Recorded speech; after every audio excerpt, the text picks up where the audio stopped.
Kehadiran pemain sepak bola naturalisasi masih dalam debatable seluruh anak bangsa. Kehadiran mereka tentu punya efek domino yang lain. Antara lain misalnya, ketika terjadi kesenjangan yang luar biasa, pemain dari naturalisasi dengan pemain yang dibina di Indonesia, terjadi gap yang cukup besar, tentu ini menjadi pelajaran buat kita. Mengapa bisa terjadi demikian? Kalau kita menelisik fakta-fakta lapangan, event-event kejuaraan sepak bola itu terlaksana di Indonesia secara berjenjang. Dari mulai Liga 1, Liga 2, bahkan ada Liga 3.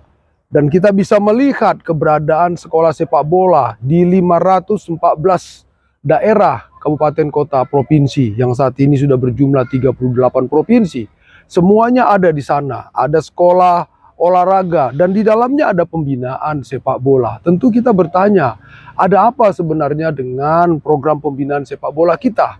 Tentu tidak lepas dari keberadaan anak-anak sejak di sekolah. Keberadaan guru penjas dalam proses belajar pendidikan jasmani ini juga mempunyai efek. Ketika anak mendapatkan keterampilan gerak sepak bola secara benar, dibangun sejak usia dini, tentu ini menjadi bagian dari kita melihat masa depan Indonesia dalam bidang keolahragaan. Secara khusus sepak bola ini yang lagi hangat dibicarakan. Tentu ini menjadi dasar berpikir kita bahwa pembinaan olahraga di Indonesia ini harus benar-benar diwujudkan dengan baik. Undang-Undang Keolahragaan Nomor 11 Tahun 2022 tentang keolahragaan sudah cukup kuat secara hukum untuk melihat bagaimana kita menjalankan pembinaan ini dengan baik.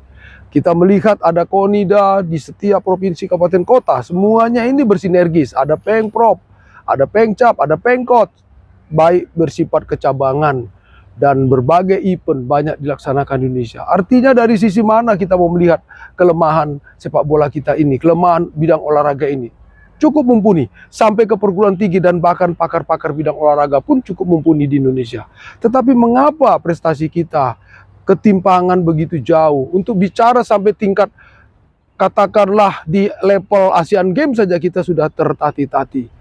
Kehadiran pemain naturalisasi membuat kita berpikir lebih holistik. Mari semua yang terlibat kita renungkan kembali, kita evaluasi kembali, kita perbaiki mana yang harus kita perbaiki, sehingga kita tidak jadikan naturalisasi menjadi polemik, menjadi pemisah kita dengan para pemain naturalisasi, tapi membangun kebersamaan Indonesia menjadi besar. Itulah harapan kita. Mari seluruh anak bangsa kita bersama membangun bidang keolahragaan di Indonesia. Sekian.